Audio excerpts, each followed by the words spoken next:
ಮೊದಲಿನ ಹಾರಾಟವೂ ಇಲ್ಲ, ಹೋರಾಟವೂ ಇಲ್ಲ.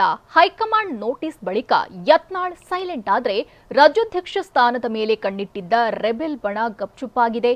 ಇತ್ತ ವಿಜಯೇಂದ್ರ ಮೊಗದಲ್ಲಿ ಮಂದಹಾಸ ಮೂಡಿದೆ. ಈ ಎಲ್ಲಾ ಸುದ್ದಿಯನ್ನ ನೋಡೋಣ. ಬಣ ಬಡಿದಾಟ ನ್ಯೂಸ್ ಟಾಪ್ 9 ನಲ್ಲಿ. ಬಿವೈ ವಿಜಯೇಂದ್ರ ವಿರುದ್ಧ ಹಲ್ಲು ಕಡಿಯುತ್ತಾ ಓಡಾಡ್ತಿದ್ದ ಯತ್ನಾಳ್ ನೋಟಿಸ್ ಕೊಟ್ಟ ಮೇಲೆ ಕೊಂಚ ಸೈಲೆಂಟ್ ಆಗಿದ್ರು. ಬಳಿಕ ಆಗಾಗ ಅಬ್ಬರಿಸಿದ್ರು. ಆದ್ರೆ ಈಗ ಮತ್ತೆ ಮೌನವಾಗಿದ್ದಾರೆ. ಹೀಗಾಗಿ ರಾಜ್ಯಾಧ್ಯಕ್ಷ ಚುನಾವಣೆ ರೇಸ್ನಿಂದ ಹಿಂದೆ ಸರಿದ್ರ ಅನ್ನೋ ಪ್ರಶ್ನೆ ಎದ್ದಿದೆ. ರಾಜ್ಯದಲ್ಲಿ ಈವರೆಗೂ ನಡೆದ ರಾಜ್ಯಾಧ್ಯಕ್ಷ ಚುನಾವಣೆಗೆ ಅವಿರೋಧ ಆಯ್ಕೆ ಮಾಡಲಾಗಿದೆ.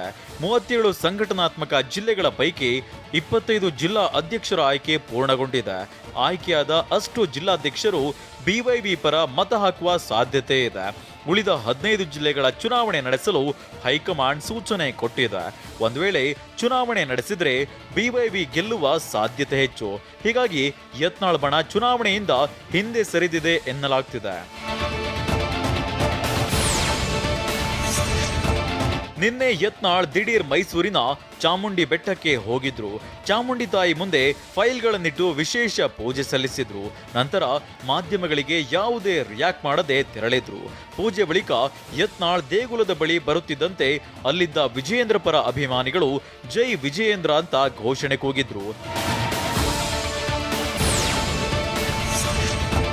ಈ ಮಧ್ಯೆ ಯತ್ನಾಳ್ ಟೀಮ್ ಚುನಾವಣಾ ಕಣದಿಂದ ಹಿಂದೆ ಸರಿದಿರೋ ಬಗ್ಗೆ ಬಿವೈ ವಿಜಯೇಂದ್ರ ವ್ಯಂಗ್ಯವಾಡಿದ್ದಾರೆ. ಚಾಮುಂಡಿ ಬೆಟ್ಟಕ್ಕೆ ಹೋದಾಗಲೇ ಗೊತ್ತಾಯ್ತು, ಒಳ್ಳೆಯದಾಗುತ್ತೆ ಅಂತ ಕೈ ಮುಗಿದಿದ್ದಾರೆ. ಚಾಮುಂಡಿ ಬೆಟ್ಟಕ್ಕೆ ಹೋದಾಗಲೇ ಗೊತ್ತಾಯ್ತಂಗೆ ಒಳ್ಳೇದಾಗ್ತದೆ ಅಂತ ಹೇಳಿ. ಚಾಮುಂಡಿ ಬೆಟ್ಟಕ್ಕೆ ಹೋದಾಗಲೇ ಗೊತ್ತಾಯ್ತಂಗೆ ಒಳ್ಳೇದಾಗ್ತದೆ ಅಂತ ಹೇಳಿ.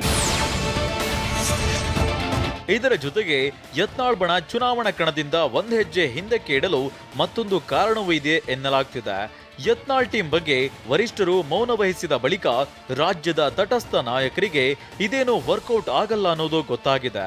ನಂತರ ಯತ್ನಾಳ್ ಬಣದ ಹೋರಾಟಕ್ಕೆ ನಿಧಾನವಾಗಿ ಅಸಮಾಧಾನ ವ್ಯಕ್ತಪಡಿಸಿದ್ದಾರೆ. ಇದರಿಂದ ಯತ್ನಾಳ್ ಟೀಮ್ ಒಂಟಿಯಾಗಿದೆ. ಹೀಗಾಗಿ ಯತ್ನಾಳ್ ಅಂಡ್ ಟೀಮ್ಗೆ ಸೋಲುವ ಆತಂಕ ಶುರುವಾಗಿದೆ. ಇದೇ ಕಾರಣಕ್ಕೆ ಚುನಾವಣೆಗೆ ಸ್ಪರ್ಧಿಸದೇ ಇರೋದಕ್ಕೆ ಯತ್ನಾಳ್ ಬಣ ತೀರ್ಮಾನಿಸಿರೋ ಮಾಹಿತಿ ಇದೆ. ಅತ್ತ ಹುಬ್ಬಳ್ಳಿಯಲ್ಲಿ ಪ್ರಹ್ಲಾದ್ ಜೋಶಿ ನಿವಾಸಕ್ಕೆ ನಿನ್ನೆ ಜನಾರ್ದನ್ ರೆಡ್ಡಿ ಭೇಟಿ ಕೊಟ್ಟಿದ್ರು. ಮೊಮ್ಮಗನ ನಾಮಕರಣಕ್ಕೆ ಕರೆಯೋಕೆ ಬಂದಿದ್ದೆ. ರಾಜಕಾರಣದ ಬಗ್ಗೆ ಮುಂದೆ ಮಾತನಾಡ್ತೇನೆ ಅಂತ ಹೇಳಿದ್ದಾರೆ. ರಾಜಕೀಯದ ಬಗ್ಗೆ ಈ ಸಂದರ್ಭದಲ್ಲಿ ಮಾತಾಡೋದು ಕರೆಕ್ಟ್ ಅಲ್ಲ. ಇದು ನನ್ನ ವೈಯಕ್ತಿಕ ಒಂದು ವಿಚಾರದಲ್ಲಿ, ಕುಟುಂಬದ ವಿಚಾರದಲ್ಲಿ ಬಂದಿರೋದು.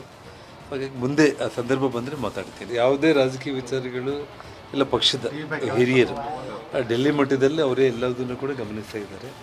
ಅವರೇನು ನಿರ್ಧಾರಗಳು ತಗೊಳ್ತಾರೆ, ಒಬ್ಬ ಸಾಮಾನ್ಯ ಪಕ್ಷದ ಕಾರ್ಯಕರ್ತರಂತೆ ನಾವು ಆ ನಿಟ್ಟಲ್ಲಿ ಕೆಲಸ ಮಾಡೋದು ಬಿಟ್ಟು ಬೇರೆ ಏನೂ ಇಲ್ಲ. ಇತ್ತ ಕಾಂಗ್ರೆಸ್ನಲ್ಲಿನ ಆಂತರಿಕ ಕಲಹಕ್ಕೆ ಹೈಕಮಾಂಡ್ ಬೇಸರ ವ್ಯಕ್ತಪಡಿಸಿದೆ. ಸಿಎಂ ಹಾಗೂ ಡಿಸಿಎಂ ಮೇಲೆ ವರಿಷ್ಠರು ಅಸಮಾಧಾನಗೊಂಡಿದ್ದಾರೆ. ಸಚಿವರ ಭೇಟಿ ವೇಳೆ ಬೇಸರ ಹೊರಹಾಕಿರುವ ವರಿಷ್ಠರು ಸಿದ್ದರಾಮಯ್ಯ, ಡಿಕೆ ಇಬ್ಬರು ಪ್ರಮುಖ ಸ್ಥಾನದಲ್ಲಿದ್ದಾರೆ. ಆಪ್ತ ಸಚಿವರು, ಶಾಸಕರು ಸಾಕಷ್ಟು ಮಾತನಾಡ್ತಿದ್ದಾರೆ. ಸಿಎಂ ಆಗ್ಲಿ ಡಿಸಿಎಂ ಆಗ್ಲಿ ಮಾತನಾಡಬೇಡಿ ಅಂತಿಲ್ಲ. ಪಕ್ಷದಲ್ಲಿನ ಗೊಂದಲಕ್ಕೆ ಸಿಎಂ ಡಿಸಿಎಂ ಬ್ರೇಕ್ ಹಾಕ್ತಿಲ್ಲ ಅಂತ ಹೇಳಿದ್ದಾರೆ.